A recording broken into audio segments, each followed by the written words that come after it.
ನಮಸ್ಕಾರ. ಇವತ್ತಿನ ದೇಶದ ಪ್ರಮುಖ ಸುದ್ದಿಗಳನ್ನು ನೋಡ್ತಾ ಹೋಗೋಣ. ನಾನು ರಂಜಿತಾ ಗೌಡ. ಲೋಕಸಭೆಯಲ್ಲಿ ವಂದೇ ಮಾತರಂ ಗೀತೆ ಕುರಿತ ಚರ್ಚೆಯ ಸಂದರ್ಭದಲ್ಲಿ ಪ್ರಧಾನಿ ನರೇಂದ್ರ ಮೋದಿ ಅವರ ಭಾಷಣವು ಇತಿಹಾಸವನ್ನು ಪುನಃ ಬರೆಯುವ ಮತ್ತು ಅದಕ್ಕೆ ರಾಜಕೀಯ ಬಣ್ಣ ಬಳಿಯುವ ಉದ್ದೇಶವನ್ನು ಹೊಂದಿತ್ತು.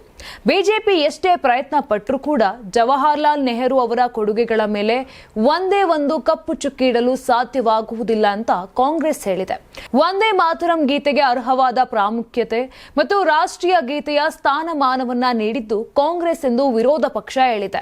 ಇನ್ನು ಲೋಕಸಭೆಯಲ್ಲಿ ಮಾತನಾಡಿದ ಕಾಂಗ್ರೆಸ್ ಉಪನಾಯಕ ಗೌರವ್ ಗೊಗೋಯ್, ಯಾವುದೇ ವಿಷಯದ ಬಗ್ಗೆ ಮಾತನಾಡುವಾಗಲೆಲ್ಲ ಭಾರತದ ಮೊದಲ ಪ್ರಧಾನಿ ನೆಹರು ಮತ್ತು ಕಾಂಗ್ರೆಸ್ ಅನ್ನು ಉಲ್ಲೇಖಿಸುವುದು ಪ್ರಧಾನಿಯವರ ಅಭ್ಯಾಸವಾಗಿದೆ. ಆಪರೇಷನ್ ಸಿಂಧೂರ ಕುರಿತು ಚರ್ಚೆಯ ಸಮಯದಲ್ಲಿ ನೆಹರು ಅವರ ಹೆಸರನ್ನು 14 ಬಾರಿ ಮತ್ತು ಕಾಂಗ್ರೆಸ್ ಹೆಸರನ್ನು 50 ಬಾರಿ ಬಳಸಿದ್ದಾರೆ. ಸಂವಿಧಾನದ 75ನೇ ವಾರ್ಷಿಕೋತ್ಸವದ ಚರ್ಚೆಯ ಸಮಯದಲ್ಲಿ ನೆಹರು ಅವರ ಹೆಸರನ್ನ 10 ಬಾರಿ ಮತ್ತು ಕಾಂಗ್ರೆಸ್ ಹೆಸರನ್ನ 26 ಬಾರಿ ಬಳಸಲಾಗಿದೆ ಅಂತ ಹೇಳಿದ್ರು. ಲೋಕಸಭೆಯಲ್ಲಿ ಸೋಮವಾರ ವಂದೇ ಮಾತರಂನ 150ನೇ ವಾರ್ಷಿಕೋತ್ಸವದ ಕುರಿತು ಚರ್ಚೆಯನ್ನು ಪ್ರಧಾನಿ ಮೋದಿ ಆರಂಭಿಸಿದ್ರು. ತಮ್ಮ 1 ಗಂಟೆಯ ಭಾಷಣದಲ್ಲಿ ವಂದೇ ಮಾತರಂ ಬ್ರಿಟಿಷರಿಗೆ ಸೂಕ್ತ ಉತ್ತರವಾಗಿತ್ತು. ಈ ಘೋಷಣೆ ಇಂದಿಗೂ ನಮಗೆ ಸ್ಫೂರ್ತಿ ನೀಡುತ್ತಿದೆ. ಸ್ವಾತಂತ್ರ್ಯದ ಸಮಯದಲ್ಲಿ ಮಹಾತ್ಮ ಗಾಂಧಿಯವರು ಕೂಡ ಇದನ್ನು ಇಷ್ಟಪಟ್ಟಿದ್ದರು. ಅವರು ಈ ಹಾಡನ್ನ ರಾಷ್ಟ್ರಗೀತೆಯಾಗಿ ನೋಡಿದರು ಅಂತ ಹೇಳಿದ್ರು. ಈ ಹಾಡು ತಮಗೆ ಅಪಾರ ಶಕ್ತಿ ನೀಡುತ್ತದೆ ಎಂದು ಪ್ರಧಾನಿ ಹೇಳಿದ್ರು. ಹಾಗಿದ್ದಲ್ಲಿ ಕಳೆದ ದಶಕಗಳಲ್ಲಿ ಈ ಗೀತೆ ಅನ್ಯಾಯ ಅನುಭವಿಸಿದ್ದು ಏಕೆ? ವಂದೇ ಮಾತರಂಗೆ ಏಕೆ ದ್ರೋಹ ಬಗೆದರು? ಪೂಜ್ಯ ಬಾಪು ಅವರ ಭಾವನೆಗಳನ್ನು ಸಹ ಮೀರಿಸಿದ್ದ ಆ ಶಕ್ತಿ ಯಾವುದು ಎಂದು ಲೋಕಸಭೆಯಲ್ಲಿ ಪ್ರಶ್ನೆಯನ್ನ ಮಾಡಿದ್ರು. 1 ಗಂಟೆಯ ಭಾಷಣದಲ್ಲಿ ಪ್ರಧಾನಿ ಮೋದಿ ವಂದೇ ಮಾತರಂ ಶಬ್ದವನ್ನು 121 ಬಾರಿ, ದೇಶ 50 ಬಾರಿ, ಭಾರತ 35 ಬಾರಿ, ಬ್ರಿಟಿಷರನ್ನು 34 ಬಾರಿ, ಬಂಗಾಳವನ್ನು 17 ಬಾರಿ ಮತ್ತು ಕಾಂಗ್ರೆಸ್ ಅನ್ನ 13 ಬಾರಿ ಉಲ್ಲೇಖಿಸಿದ್ದಾರೆ. ದೇಶದ ಅತಿ ದೊಡ್ಡ ವಿಮಾನಯಾನ ಸಂಸ್ಥೆಯಾದ ಇಂಡಿಗೋದ ಸಂಚಾರ ವ್ಯತ್ಯಯ ವಿಮಾನ ವಿಳಂಬ ಸಮಸ್ಯೆ ಮುಂದುವರೆದಿದೆ. ಇಂದು ಬೆಂಗಳೂರಿನಲ್ಲಿ 127 ಸೇರಿದಂತೆ ದೇಶಾದ್ಯಂತ 450ಕ್ಕೂ ಹೆಚ್ಚು ವಿಮಾನಗಳ ಹಾರಾಟ ಸ್ಥಗಿತಗೊಂಡಿದೆ. ಭಾರತ ಹಿಂದೆಂದೂ ಕಂಡು ಕೇಳರಿಯದ ಪ್ರಮಾಣದಲ್ಲಿ ವಿಮಾನ ಹಾರಾಟಗಳ ಬಿಕ್ಕಟ್ಟು ಸತತ 7ನೇ ದಿನಕ್ಕೆ ಕಾಲಿಟ್ಟಿದೆ. ಕಳೆದ 1 ವಾರದಿಂದ ದೇಶಾದ್ಯಂತ ಇಂಡಿಗೋ ವಿಮಾನಗಳ ಹಾರಾಟ ಹಾಗೂ ಸಂಚಾರದಲ್ಲಿ ವ್ಯತ್ಯಯ ಉಂಟಾಗುತ್ತಿದ್ದು, ಸೋಮವಾರ ಬೆಳಗ್ಗೆ 10:30ರ ವೇಳೆಗೆ ದೇಶಾದ್ಯಂತ 456 ವಿಮಾನಗಳ ಹಾರಾಟ ರದ್ದಾಗಿದೆ. ದೆಹಲಿ ವಿಮಾನ ನಿಲ್ದಾಣದಲ್ಲಿ ನಿರ್ಗಮನ ಹಾಗೂ ಆಗಮನ ಸೇರಿ ಒಟ್ಟು 134 ವಿಮಾನಗಳು, ಬೆಂಗಳೂರಿನಲ್ಲಿ 127, ಚೆನ್ನೈನಲ್ಲಿ 71, ಹೈದರಾಬಾದ್ನಲ್ಲಿ 77, ಜಮ್ಮುವಿನಲ್ಲಿ 20, ಅಹಮದಾಬಾದ್ನಲ್ಲಿ 20 ಮತ್ತು ವೈಜಾಗ್ನಲ್ಲಿ 7, ಮುಂಬೈ, ಕೋಲ್ಕತಾ ಸೇರಿದಂತೆ ಇತರ ಪ್ರಮುಖ ವಿಮಾನ ನಿಲ್ದಾಣಗಳಲ್ಲಿ ವಿಮಾನಗಳ ಹಾರಾಟದಲ್ಲಿ ವ್ಯತ್ಯಯ ಉಂಟಾಗಿದೆ. ಇನ್ನು ಬೆಂಗಳೂರಿನಿಂದ ದೆಹಲಿ, ಲಕ್ನೋ, ಮುಂಬೈ, ಹೈದರಾಬಾದ್, ಭುವನೇಶ್ವರ, ರಾಯಪುರ, ಪಾಟ್ನಾ, ಅಮೃತಸರ್ಗೆ ಸಂಚರಿಸಬೇಕಿದ್ದ ವಿಮಾನಗಳು ಕ್ಯಾನ್ಸಲ್ ಆಗಿದ್ದು, ವಿಮಾನಗಳ ರದ್ದತಿ ಬಗ್ಗೆ ಇಂಡಿಗೋ 5 ಗಂಟೆ ಮುಂಚಿತವಾಗಿ ಮಾಹಿತಿ ನೀಡಿದ ಹಿನ್ನೆಲೆ ಪ್ರಯಾಣಿಕರು ಏರ್ಪೋರ್ಟ್ಗೆ ಬಂದಿಲ್ಲ. ಭಾರತದ ಅತಿದೊಡ್ಡ ಏರ್ಲೈನ್ಸ್ ಸಂಸ್ಥೆ ಎನಿಸಿರುವ ಮತ್ತು ಜಾಗತಿಕವಾಗಿಯೂ ದೈತ್ಯ ಏರ್ಲೈನ್ ಕಂಪನಿಗಳಲ್ಲಿ ಒಂದೆನಿಸಿರುವ ಇಂಡಿಗೋ ಏರ್ಲೈನ್ಸ್ ಕಳೆದ ಕೆಲ ದಿನಗಳಿಂದ ವಿಲವಿಲ ಒದ್ದಾಡುತ್ತಿದೆ.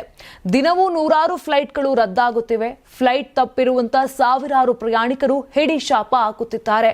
ಸರ್ಕಾರ ಕೂಡ ತನಿಖೆ ನಡೆಸತೊಡಗಿದೆ. ಉಗುರಿನಲ್ಲಿ ಹೋಗಬೇಕಾದ ಸಮಸ್ಯೆಗೆ ಕೊಡಲಿ ಎತ್ತಬೇಕಾದ ಸ್ಥಿತಿ ಬಂತೆಂದು ಹಲವು ಹೇಳತೊಡಗಿದ್ದಾರೆ. ಅಷ್ಟಕ್ಕೂ ಇಂಡಿಗೋ ಏರ್ಲೈನ್ಸ್ನ ಬಿಕ್ಕಟ್ಟಿಗೆ ಕಾರಣಗಳೇನು ಅನ್ನೋದನ್ನ ನೋಡೋದಾದ್ರೆ, ಪೈಲಟ್ಗಳ ಲಭ್ಯತೆ ಇಲ್ಲದೆ ಹೋಗಿದ್ದು ಇಂಡಿಗೋ ಫ್ಲೈಟ್ಗಳು ಸ್ಥಗಿತಗೊಳ್ಳಲು ಪ್ರಮುಖ ಕಾರಣ. ಪೈಲಟ್ಗಳ ಕೊರತೆ ಯಾಕೆ ಎದುರಾಯಿತು? ಇದು ನಾಗರಿಕ ವಿಮಾನಯಾನ ಮಹಾನಿರ್ದೇಶನಾಲಯವಾದ ಡಿಜಿಸಿಎ ಇತ್ತೀಚೆಗೆ ಹೊರಡಿಸಿದ ಕೆಲ ನಿಯಮಗಳೇ ಕಾರಣ. ಕಡಿಮೆ ಸಂಖ್ಯೆಯ ಪೈಲಟ್ಗಳನ್ನ ಹೊಂದಿದ್ದ ಇಂಡಿಗೋ ಸಂಸ್ಥೆಯ ನೆತ್ತಿ ಮೇಲೆ ಮೊದಲೇ ಅಪಾಯದ ಕತ್ತಿ ತೂಗುತ್ತಿತ್ತು. ಈಗ ಎಫ್ಡಿಟಿಎಲ್ ನಿಯಮಗಳನ್ನ ಜಾರಿಗೆ ತರಲು ಹೊರಟಾಗ ಇಡೀ ವ್ಯವಸ್ಥೆಯ ಬುಡವೇ ಅಲುಗಾಡತೊಡಗಿತು. ಪೈಲಟ್ಗಳಿಗೆ ಹೆಚ್ಚು ವಿಶ್ರಾಂತಿ ಅವಧಿ ಕೊಡಬೇಕಿದ್ದರಿಂದ ಸಾಕಷ್ಟು ಫ್ಲೈಟ್ಗಳಿಗೆ ಪೈಲಟ್ಗಳೇ ಇಲ್ಲದಂತಾಯಿತು. ಹೀಗಾಗಿ 4-5 ದಿನದಲ್ಲೇ 1000ಕ್ಕೂ ಹೆಚ್ಚು ಫ್ಲೈಟ್ಗಳು ರದ್ದಾಗಿವೆ. ಬಾಲಿವುಡ್ ಹಿರಿಯ ನಿರ್ದೇಶಕ ವಿಕ್ರಮ್ ಭಟ್ ಅರೆಸ್ಟ್ ಆಗಿದ್ದಾರೆ. ಅಷ್ಟೇ ಅಲ್ಲ, ಅವರ ಪತ್ನಿ ಶ್ವೇತಾಂಬರಿ ಭಟ್ ಕೂಡ ಅರೆಸ್ಟ್ ಆಗಿದ್ದಾರೆ. ಬರೋಬ್ಬರಿ 30 ವರ್ಷಗಳ ಕಾಲ ಮಾಡಿರುವ ಸಾಧನೆ ಇದೀಗ ಮಣ್ಣು ಪಾಲು ಆಗಿದೆ. ಇದೀಗ ಈ ಸಾಲಿಗೆ ಬಾಲಿವುಡ್ನ ಪ್ರಖ್ಯಾತ ನಿರ್ದೇಶಕ ವಿಕ್ರಮ್ ಭಟ್ ಕೂಡ ಸೇರಿಕೊಂಡಿದ್ದು ಭಾರಿ ದುರಂತ ಎನ್ನಬಹುದು. ಬರೋಬ್ಬರಿ 30 ಕೋಟಿ ವಂಚನೆ ಪ್ರಕರಣ ಪ್ರಕರಣ ವಿಕ್ರಮ್ ಭಟ್ ವಿರುದ್ಧ ದಾಖಲಾಗಿದೆ. ಉದಯಪುರದ ಇಂದಿರಾ ಗ್ರೂಪ್ ಆಫ್ ಕಂಪನಿಯ ಮಾಲೀಕ ಡಾಕ್ಟರ್ ಅಜಯ್ ಮುರ್ದಿಯಾ ಅವರು ವಿಕ್ರಮ್ ಭಟ್ ವಿರುದ್ಧ ದೂರು ಸಲ್ಲಿಸಿದ್ದಾರೆ. ಡಾಕ್ಟರ್ ಅಜಯ್ ಮುರ್ದಿಯಾ ಇಹಲೋಕ ತ್ಯಜಿಸಿದ ತಮ್ಮ ಪತ್ನಿಯ ಜೀವನಾಧಾರಿತ ಚಿತ್ರವನ್ನ ಮಾಡಬೇಕೆಂದು ಅಂದುಕೊಂಡಿದ್ರು. ಇದೇ ವಿಚಾರಕ್ಕೆ ಸಂಬಂಧಪಟ್ಟಂತೆ ಚರ್ಚೆ ಮಾಡಲು ವಿಕ್ರಮ್ ಭಟ್ ಅವರನ್ನ ಮುಂಬೈನ ವೃಂದಾವನ ಸ್ಟುಡಿಯೋದಲ್ಲಿ ಭೇಟಿಯಾಗಿದ್ದರು. ಈ ಮಾತುಕತೆ ಸಮಯದಲ್ಲಿ 200 ಕೋಟಿ ರೂಪಾಯಿ ಲಾಭದ ಆಸೆ ತೋರಿಸಿದ್ದ ವಿಕ್ರಮ್ ಭಟ್ ಅವರು ಡಾಕ್ಟರ್ ಅಜಯ್ ಮುರ್ದಿಯಾ ಅವರಿಂದ 30 ಕೋಟಿ ಹಣವನ್ನ ಪಡೆದಿದ್ದರು. ಆದರೆ ಭರವಸೆ ಕೇವಲ ಭರವಸೆಯಾಗಿಯಷ್ಟೇ ಉಳಿಯಿತೆ ಹೊರತು ಸಿನಿಮಾ ಆಗಲಿಲ್ಲ. ಇನ್ನು ವಿಕ್ರಮ್ ಭಟ್ ಅವರನ್ನ ಸದ್ಯ ರಾಜಸ್ಥಾನದ ಪೊಲೀಸರು ಮುಂಬೈಗೆ ಬಂಧಿಸಿದ್ದಾರೆ. ಮುಂಬೈನ ವರ್ಸೋವಾ ಅಂಧೇರಿ ಪಶ್ಚಿಮದಲ್ಲಿ ಸಂಬಂಧಿಕರ ಪತ್ನಿ ಮನೆಯಲ್ಲಿದ್ದಂತ ವಿಕ್ರಮ್ ಭಟ್ ಅವರನ್ನ ವಶಕ್ಕೆ ಪಡೆದಿದ್ದಾರೆ. ಅವರ ಪತ್ನಿ ಶ್ವೇತಾಂಬರಿ ಭಟ್ ಅವರನ್ನು ಕೂಡ ಪೊಲೀಸರು ಬಂಧಿಸಿದ್ದು ಟ್ರಾನ್ಸಿಟ್ ರಿಮಾಂಡ್ ಪಡೆದ ನಂತರ ಉದಯಪುರಕ್ಕೆ ಕರೆದೊಯ್ದಿದ್ದಾರೆ. ಮಲಯಾಳಂ ಚಲನಚಿತ್ರೋದ್ಯಮವನ್ನ ಬೆಚ್ಚಿ ಬೀಳಿಸಿದ ಖ್ಯಾತ ನಟಿಯ ಅಪಹರಣ ಮತ್ತು ಅತ್ಯಾಚಾರ ಪ್ರಕರಣದಲ್ಲಿ ಮಲಯಾಳಂ ನಟ ದಿಲೀಪ್ ಅವರನ್ನ ಕೇರಳ ಕೋರ್ಟ್ ಖುಲಾಸೆಗೊಳಿಸಿದ್ದು ಪ್ರಮುಖ ಆರೋಪಿ ಪಲ್ಸರ್ ಸುನಿ ಸೇರಿದಂತೆ 6 ಆರೋಪಿಗಳು ದೋಷಿ ಎಂದು ಸೋಮವಾರ ತೀರ್ಪು ಪ್ರಕಟಿಸಿದೆ. ಇದಾದ ನಂತರ ಮಾತನಾಡಿರುವಂತಹ ನಟ ದಿಲೀಪ್, ಸಮಾಜದಲ್ಲಿ ನನ್ನ ಕೆರಿಯರ್ ಹಾಗೂ ಜೀವನ ನಾಶ ಮಾಡಲೆಂದೇ ನನ್ನ ವಿರುದ್ಧ ಸಂಚು ರೂಪಿಸಲಾಗಿತ್ತು ಎಂದು ಹೇಳಿದ್ದಾರೆ. ಈ ಕೇಸ್ನಲ್ಲಿ ಕ್ರಿಮಿನಲ್ ಗೂಢಾಲೋಚನೆ ಇದೆ, ಇದನ್ನು ತನಿಖೆ ಮಾಡಬೇಕು ಎಂದು ಮಂಜು ವಾರಿಯರ್ ಹೇಳಿದ ಹೇಳಿಕೆಯ ಬಳಿಕ ನನ್ನ ವಿರುದ್ಧ ಸಂಚು ಶುರುವಾಯಿತು. ಅಂದು ಇದ್ದ ಹಿರಿಯ ಮಹಿಳಾ ಪೊಲೀಸ್ ಅಧಿಕಾರಿ ಹಾಗೂ ಪೊಲೀಸರು ಸೇರಿ ನನ್ನನ್ನು ಈ ಪ್ರಕರಣದಲ್ಲಿ ಸಿಲುಕಿಸಿದ್ದರು. ಇದಕ್ಕಾಗಿ ಪ್ರಮುಖ ಆರೋಪಿಯನ್ನು ಸಹ ಆರೋಪಿಗಳನ್ನ ಪೊಲೀಸರು ಹಿಡಿದ್ರು. ಪೊಲೀಸರು ಕೆಲ ಮಾಧ್ಯಮಗಳ ಜೊತೆ ಸೇರಿ ಸುಳ್ಳು ಕತೆ ಸೃಷ್ಟಿಸಿದರು ಅಂತ ದೂರಿದ್ರು. ಆ ಕಥೆಯನ್ನು ಸಾಮಾಜಿಕ ಜಾಲತಾಣಗಳಲ್ಲಿ ಪ್ರಚಾರ ಪಡಿಸಿದರು. ಪೊಲೀಸರ ಕಟ್ಟುಕತೆ ಬಯಲಾಗಿದೆ. ನನ್ನನ್ನು ಈ ಕೇಸ್ನಲ್ಲಿ ಆರೋಪಿಯಾಗಿಸಿದ್ದೇ ನಿಜವಾದ ಸಂಚು ಎಂದು ಹೇಳಿದ್ದಾರೆ. ಕುಖ್ಯಾತ ನಕ್ಸಲ್ ಕಮಾಂಡರ್ ಮತ್ತು ಕೇಂದ್ರ ಸಮಿತಿ ಸದಸ್ಯ ರಾಮದೇರ್ ಮಜ್ಜಿ ಪೊಲೀಸರ ಮುಂದೆ ಶರಣಾಗಿದ್ದಾನೆ. ಈತನನ್ನು ಇತ್ತೀಚೆಗೆ ಎನ್ಕೌಂಟರ್ನಲ್ಲಿ ಹತ್ಯೆಯಾದ ಹಿದ್ಮಾಗೆ ಸಮಾನವೆಂದು ಪರಿಗಣಿಸಲಾಗಿದೆ. ಮಜ್ಜಿ ತಲೆಗೆ 1 ಕೋಟಿ ರೂಪಾಯಿ ಬಹುಮಾನ ಘೋಷಿಸಲಾಗಿತ್ತು. ಛತ್ತೀಸ್ಗಢ ಬಕರ್ ಕಟ್ಟಾದ ಪೊಲೀಸ್ ಠಾಣೆಯಲ್ಲಿ ಮಜ್ಜಿ ಶರಣಾಗಿದ್ದಾನೆ. ಮಜ್ಜಿ ಜೊತೆಗೆ ಚಂದು ಉಸೆಂಡಿ, ಲಲಿತಾ, ಜಾನಕಿ, ಪ್ರೇಮ್, ರಾಮ್ ಸಿಂಗ್ ದಾದಾ, ಸುಕೇಶ್ ಪೊಟ್ಟಂ, ಲಕ್ಷ್ಮಿ, ಶೀಲಾ, ಸಾಗರ್, ಕವಿತಾ ಮತ್ತು ಯೋಗಿತಾ ಎಂಬ ನಕ್ಸಲರು ಸಹ ಶರಣಾಗಿದ್ದಾರೆ. ಇವರ ಶರಣಾಗತಿಯೊಂದಿಗೆ ಮಹಾರಾಷ್ಟ್ರ, ಮಧ್ಯಪ್ರದೇಶ, ಛತ್ತೀಸ್ಗಢ ವಲಯಗಳು ನಕ್ಸಲ್ ಮುಕ್ತವಾಗುತ್ತಿದೆ ಎಂದು ವರದಿಯಾಗಿದೆ. ಬಾಲಾಘಾಟ್ನಲ್ಲಿ ಮಧ್ಯಪ್ರದೇಶದ ಮುಖ್ಯಮಂತ್ರಿ ಮೋಹನ್ ಯಾದವ್ ಅವರ ಮುಂದೆ 4 ಮಹಿಳೆಯರು ಸೇರಿದಂತೆ 10 ನಕ್ಸಲರು ಶರಣಾದರು. ಅವರಿಗೆ ಸಂವಿಧಾನದ ಪ್ರತಿಯನ್ನ ನೀಡುವ ಮೂಲಕ ಮುಖ್ಯ ವಾಹಿನಿಗೆ ಬರಮಾಡಿಕೊಳ್ಳಲಾಯಿತು. ಈ ವೇಳೆ ಶರಣಾದ ನಕ್ಸಲರು ತಮ್ಮ ಶಸ್ತ್ರಾಸ್ತ್ರಗಳನ್ನು ಹಸ್ತಾಂತರಿಸಿದ್ದಾರೆ. ಜಮ್ಮು ಮತ್ತು ಕಾಶ್ಮೀರದ ಭಲಾರ ಅರಣ್ಯ ಪ್ರದೇಶದಲ್ಲಿ ಪೊಲೀಸರ ವಿಶೇಷ ಕಾರ್ಯಾಚರಣೆ ತಂಡ ನಡೆಸಿದಂತ ವಿಶೇಷ ಕಾರ್ಯಾಚರಣೆ ವೇಳೆ ಉಗ್ರರ ಅಡಗುತಾಣ ಪತ್ತೆಯಾಗಿದೆ.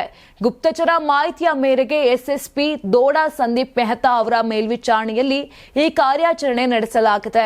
ಜಮ್ಮು ಮತ್ತು ಕಾಶ್ಮೀರ ಪೊಲೀಸರ ಎಸ್ಒಜಿ ತಂಡವು ಅರಣ್ಯ ಪ್ರದೇಶದಲ್ಲಿ ಭಾನುವಾರ ಶೋಧ ಕಾರ್ಯಾಚರಣೆಯನ್ನ ಪ್ರಾರಂಭಿಸಿತು.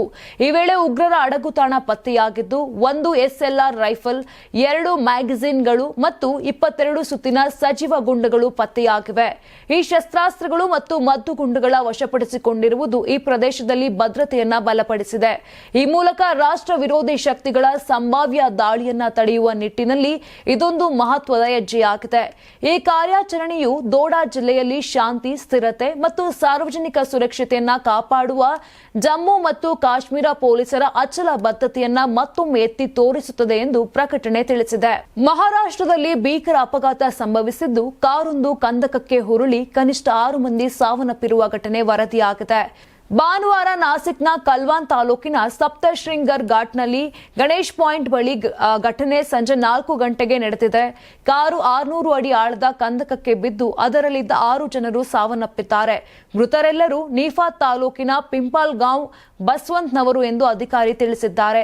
ತೀರ್ಥಯಾತ್ರೆ ಮುಗಿಸಿಕೊಂಡು ಹಿಂತಿರುಗುತ್ತಿದ್ದಾಗ ಈ ಅಪಘಾತ ಸಂಭವಿಸಿದ್ದು, ಮೂಲಗಳ ಪ್ರಕಾರ ಇನೋವಾ ಕಾರಿನಲ್ಲಿ ಪೂಜ್ಯ ಸಪ್ತಶೃಂಗಿ ದೇವಿ ದೇವಸ್ಥಾನಕ್ಕೆ ತೀರ್ಥಯಾತ್ರೆ ಹೋಗಿ ವಾಪಸ್ ಆಗುತ್ತಿದ್ದಾಗ ಕಾರು ಕಂದಕಕ್ಕೆ ಉರುಳಿದೆ.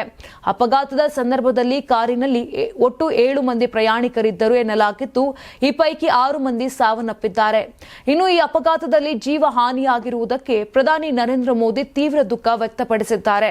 ತಮ್ಮ ಪ್ರೀತಿ ಪಾತ್ರರನ್ನು ಕಳೆದುಕೊಂಡವರೊಂದಿಗೆ ನನ್ನ ಆಲೋಚನೆಗಳು ಇವೆ.